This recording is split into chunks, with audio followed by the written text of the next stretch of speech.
When we see and hear crime scene footage or early interview footage where the significant other or recent ex-partner shows little to no emotion when informed of the death of someone who was, at least at one point, a loved one, it raises a red flag.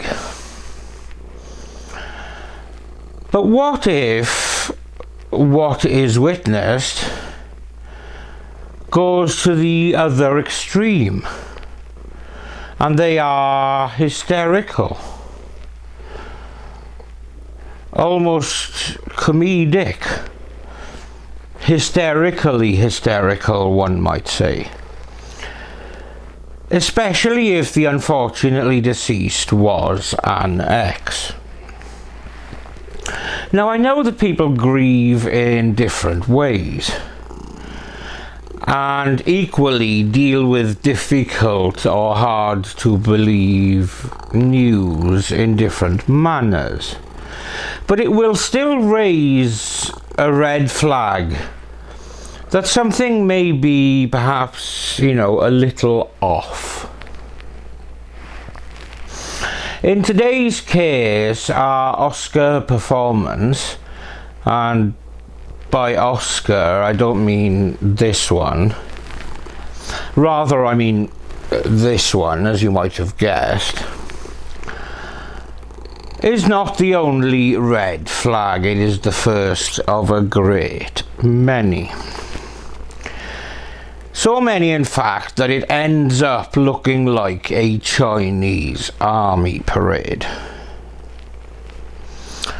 This is the tragic death of Matt Hendershot, and this is Murder of Crows.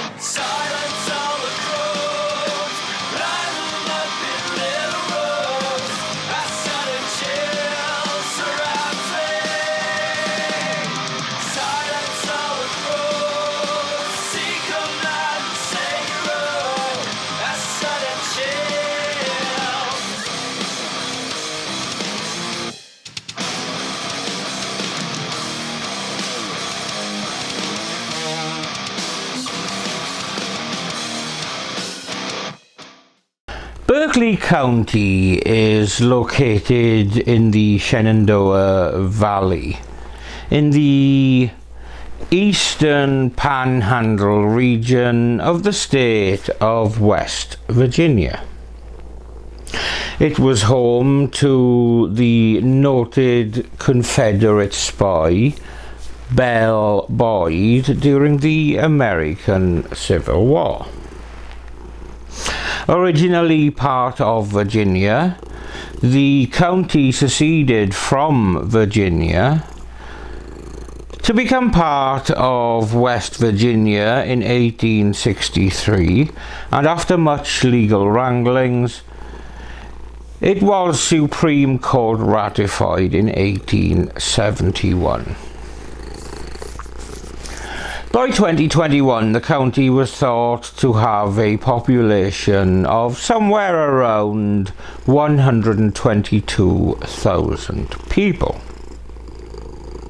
And within the expanse that is Berkeley County is the unincorporated community of Kearneysville, which in 2021 had a population of around 7,000, give or take.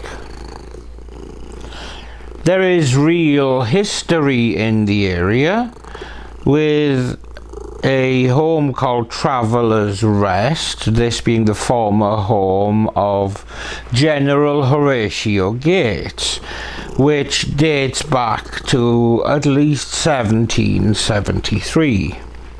Which by American history standards is forever ago.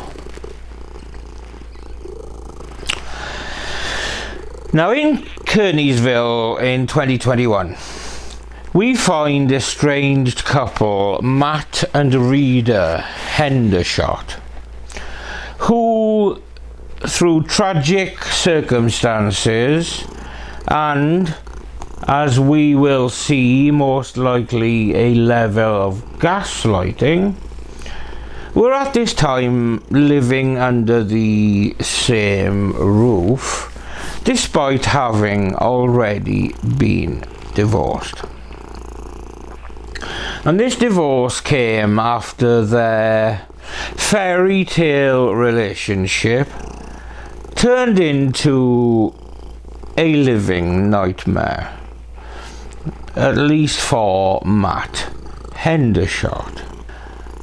Born into a very close and loving family on the 28th of July 1987 in Martinsburg, West Virginia, Brian Matthew Matt Hendershot was very much a caring and loving soul. And as he grew up, this nature became a very easygoing and non-judgmental young man who was loved by friends as well as his family. His parents split when he was very young, and by the age of 3, he gained an equally loving stepfather. He was especially close to a lady called Matilda, who was his great-grandmother, and she doted on him, and he was without doubt the favourite grandchild, or great-grandchild in this case. When she was widowed, Matt was 18 years old, and he had no hesitation in moving in with her to support her, and their bond got even closer. Now, one evening on a night out with a friend at a bar, he locked eyes with a very exotic looking young lady. And from those first looks, the pair both seemed to be immediately smitten with each other. Now, this girl was named Rhys, and despite having Pakistani parents, Rhys was born and raised in West Virginia. And Rhys was soon moving into the home that Matt shared with his great-grandmother Matilda. And even though his family had some reservations because of how quickly things were moving for the couple, they were pleased to see Matt so happy. He was very much in love. But their happiness for him was tempered when in 2013 the couple got married in secret. But if this raised the hackles of some of Matt's family, this grew into downright anger when Matt began to seem more distant from his family and friends, while his new wife was making nasty comments about Matilda in social media posts, with readers seeming to resent having to share Matt's attention with his beloved great-grandmother.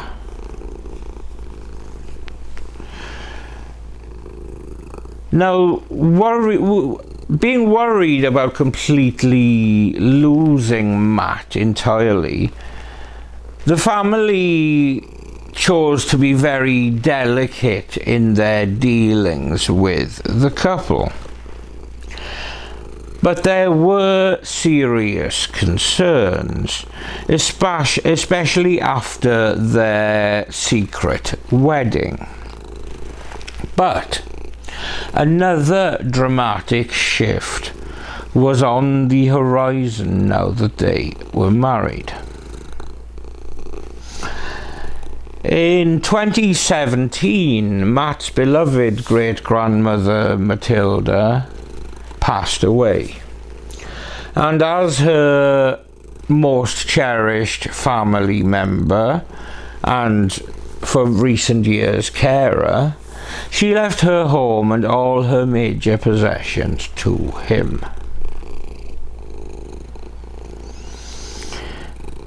It was after this that Rita's behaviour started to become more erratic and more controlling, and her vicious and volatile nature, previously only suspected by Matt's family and friends, started to become apparent even to Matt himself.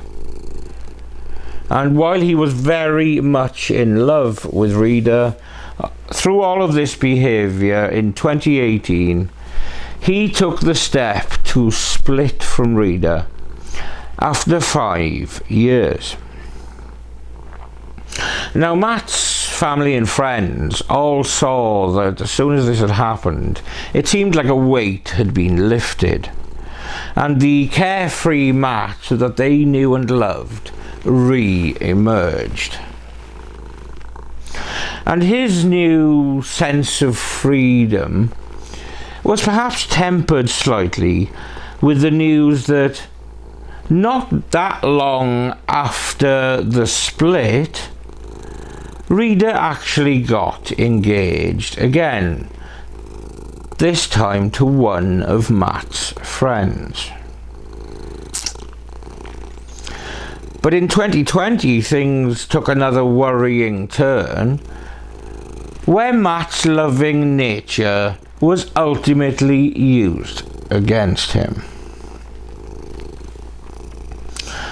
When Rita's fiancé was killed in a motorbike accident, unquestionably tragic and desperately sad, the grieving Rita went to Matt, effectively cap in hand, asking if she could live with him until she found a new place to live. Now, this time, knowing what had happened previously, Matt's family were much more open in making their reservations known. And despite Matt saying that it was purely temporary, and him just helping out a friend, the family's worries did not abate. Another concern was that Rita brought her fiancé's gun collection with her. Matt was not a particularly big fan of guns, but at the same time did not want to upset the recently bereaved Rita by refusing to have them in his home. So Rita moved in, guns and all. Family concerns were escalated further still when Brian, who was Matt's father and with whom Matt was still very close, Brian visited the home and saw a bedroom door that seemed to be smashed through. And when Brian asked Matt about it, Matt admitted that While on some sort of drunken spree and with erratic behaviour, Rita had slashed through the door with a knife, as you do. Rita was by now regularly drinking excessively and using drugs regularly, adding to the erratic behaviour, which Matt confided to friends had included brandishing weapons, while at the same time showing absolutely no indication of moving out. On May the 21st, 2021, a 911 call revealed that a neighbour of the caller had apparently accidentally shot himself. And the ex-wife of this neighbour, who was on the scene, asked this particular neighbour to call for assistance. 911, what is the address of your emergency? Well, I'm at 3370, and the neighbor lady said her husband or boyfriend just accidentally shot himself. Where is the wound at? Where did he get shot? In his cheek. In his cheek. In his cheek? Yes. Now, according to the call, apparently the neighbour had been shot in the face while he and the ex-wife were cleaning the home when a gun went off. This was according to the ex-wife, who was on the scene and was seemingly inconsolable when first responders arrived. Somebody please help me! Rita. I can't live this! Rita, I need you to take a deep breath, Rita. I can't do this! Please, somebody, please let me go to Matt. Please let me go to his body. Please, no, we're going to sit right here. He's the kindest person I've ever met in my life. We were just moving our guns. He was like, babe, let's move our gun. Yeah. And he had the gun in his hand, and I took it, and it, boom, I didn't realize it was loaded. Hey, did you call my brother? I'm not gonna make it. I love Matt. I'm so sad.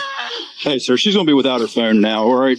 If you decide to show up, you're just going to be met with a line of tape. But this is a closed crime scene. So worried were they that Rita was handcuffed for her own safety, having made threats to hurt herself, and she was insistent that the police call her brother, having already changed the story from Matt shooting himself, as the 911 call suggested at Rita Hendershot's insistence, to Rita actually having the gun in her hand when it went off. It's true, Samson. It's bloody true. Telling you. Now, when this brother arrived on the scene, he was not Rita Hendershot's brother at all, but was her boyfriend. So the red flags are already mounting up, given the lies that Rita had already told the police in the very short time since they had arrived. Police had established that the pair did have guns in the home, so the presence of firearms was perfectly normal.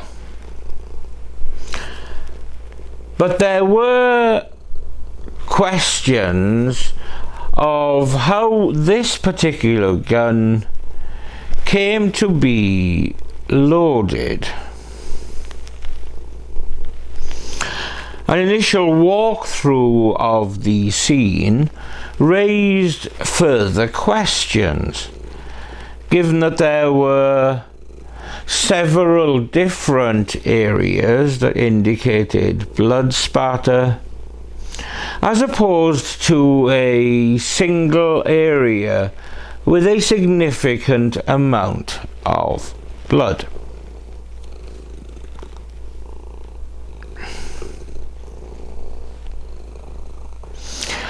By this time, reader Hendershot was much calmer, and they asked her to go back into the home to explain exactly how and where things had played out. So Run me through everything. he was in the living room with me. We were moving all the contents. We were gonna put everything up here. Over here. Right. In that cabinet. And that's when it happened. It was just a complete freak accident. I did not know he put the clip in the 1911. I didn't realize that it was loaded.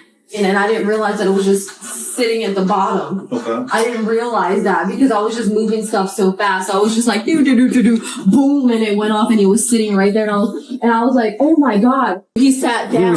Was he seated on this stool? He sat on his bed. On his bed. So he was sitting on the bed when it happened. Yeah. You were I standing. came in to like, what's going on? And then boom. And here we have a new telling of it, and already reader's story had changed so many times, both in terms of who was holding the gun and where exactly the accident actually occurred. Oh, and by the way, the phone that she claimed was dead, so she couldn't herself call for assistance, that dead phone was actually used to both call and text her boyfriend shortly after the shooting was thought to have happened.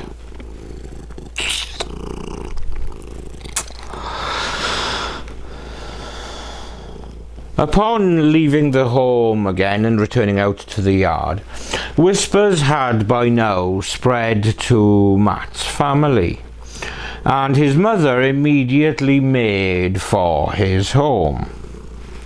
And when she arrived, she was prevented from passing through the cordon that had been erected. But despite the dramatics, Matt's mother was immediately suspicious of her son's ex-wife. The continual red flags and changing stories convinced police to arrest Rhys, but they did so on charges of reckless endangerment, since things were not immediately clear. And as a result, with this being a relatively more minor charge, a bail was set that Rhys was able to pay, so she was released on bail while the investigation continued. And did she keep a low profile? Did she fuck us like? In yet another red flag, Rhys immediately went on a kayaking trip with her boyfriend, posting carefree snaps on social media just a day after the death that had left her so apparently inconsolable. So she is not painting a particularly persuasive picture here. As the investigation progressed, it became clear that the safety features of the gun that shot and killed Matt, the safety features meant that it was practically impossible for it to discharge accidentally. And Matt's autopsy revealed that he was almost certainly lying down when he was shot with a bullet that went through his cheek, through his jaw, and lodging in the top right of his trunk. It was not possible for Matt to have fired this shot himself. It also became apparent through talking to friends, witnesses and the like, that despite the two not being in a relationship for 3 years by the time of his death, Rhys was actually physically abusing Matt regularly, on top of the mental torment the erratic ex was causing by, brandishing weapons in the home while drunk and high.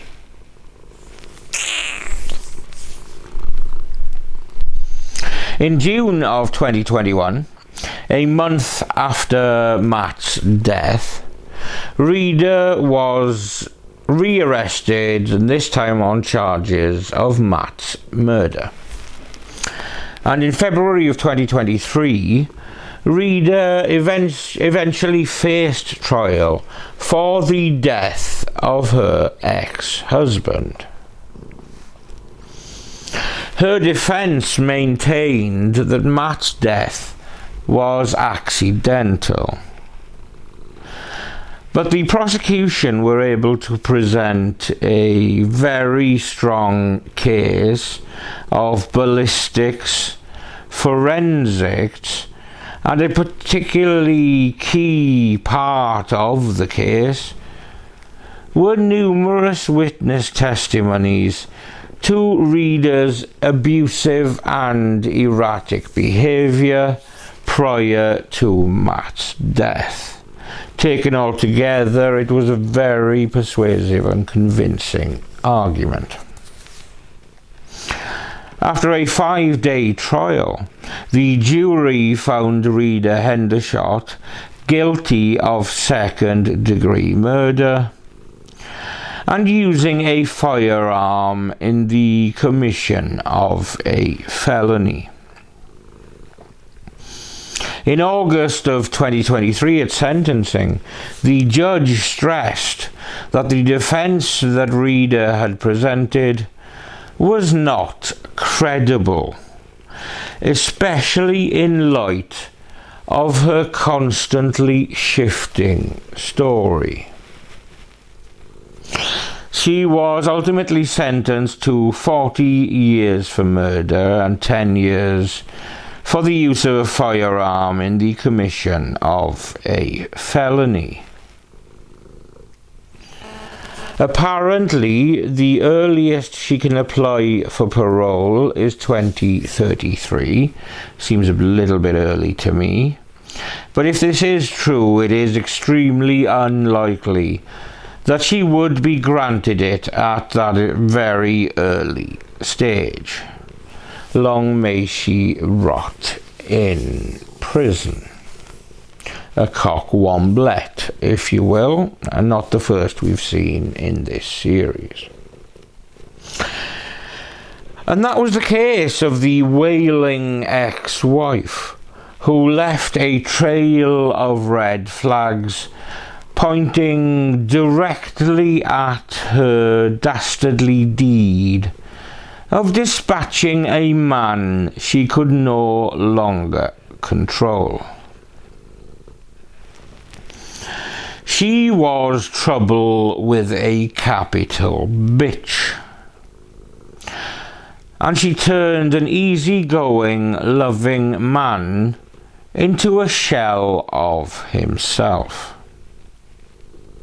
Domestic violence is dominated, as we know, by men as the perpetrators, But the reverse does happen. It's just that it gets talked about far less, since men have ego, stroke pride, stroke machismo, call it what you will. But the net result of this is staying silent, so cases go underreported. All domestic violence is disgusting and abhorrent. How can you so badly treat someone that you purport to love?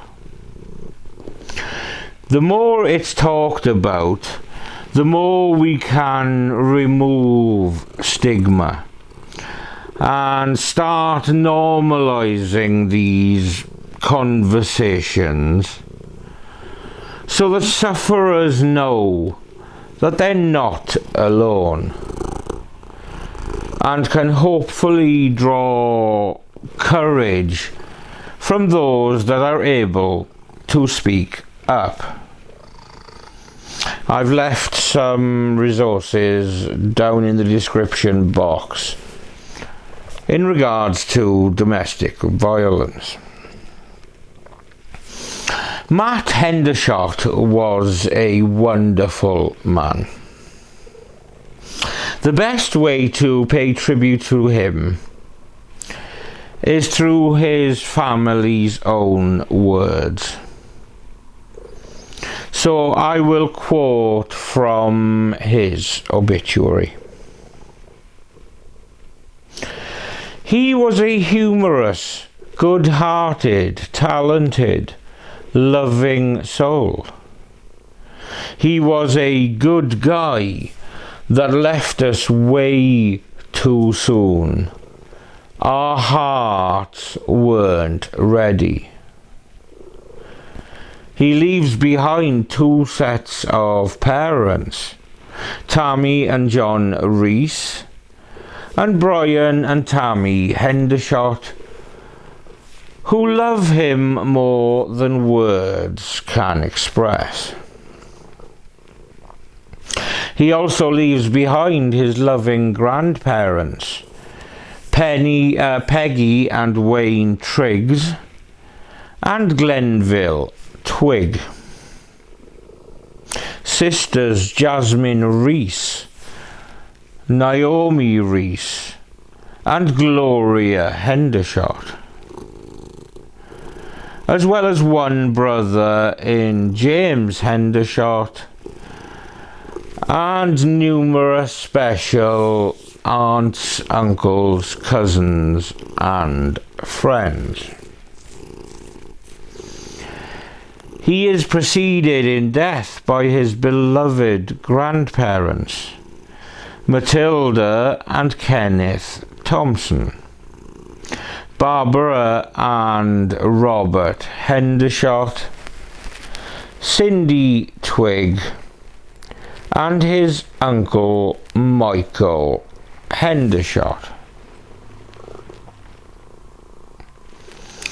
He was a sports enthusiast and loved the Dallas Cowboys, the Baltimore Orioles, and WV Mountaineers. He loved gaming and playing beer pong with his friends. He had a great group of friends that he grew up and went through school with, and also had great friends in his adulthood.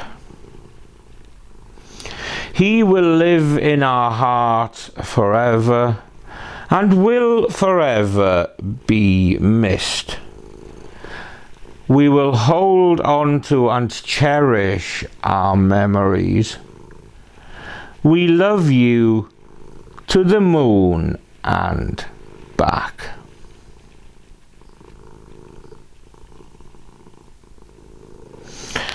This video is, of course, dedicated to this precious and loving man.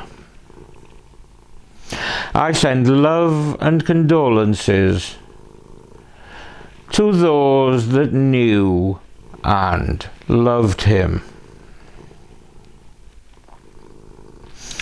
Thank you for watching another episode of Murder of Crows.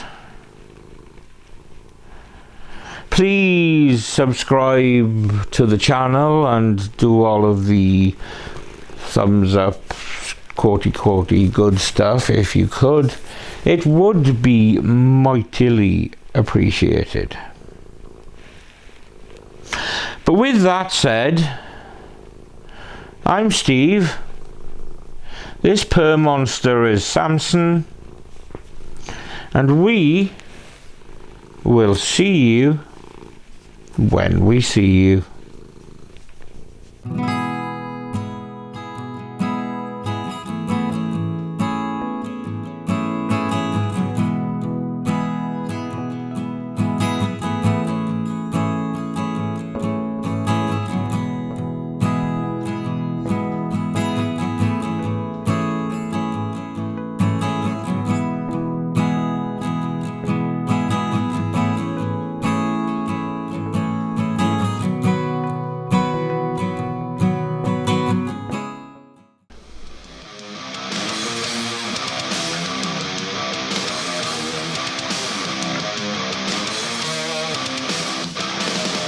Say that you're ready.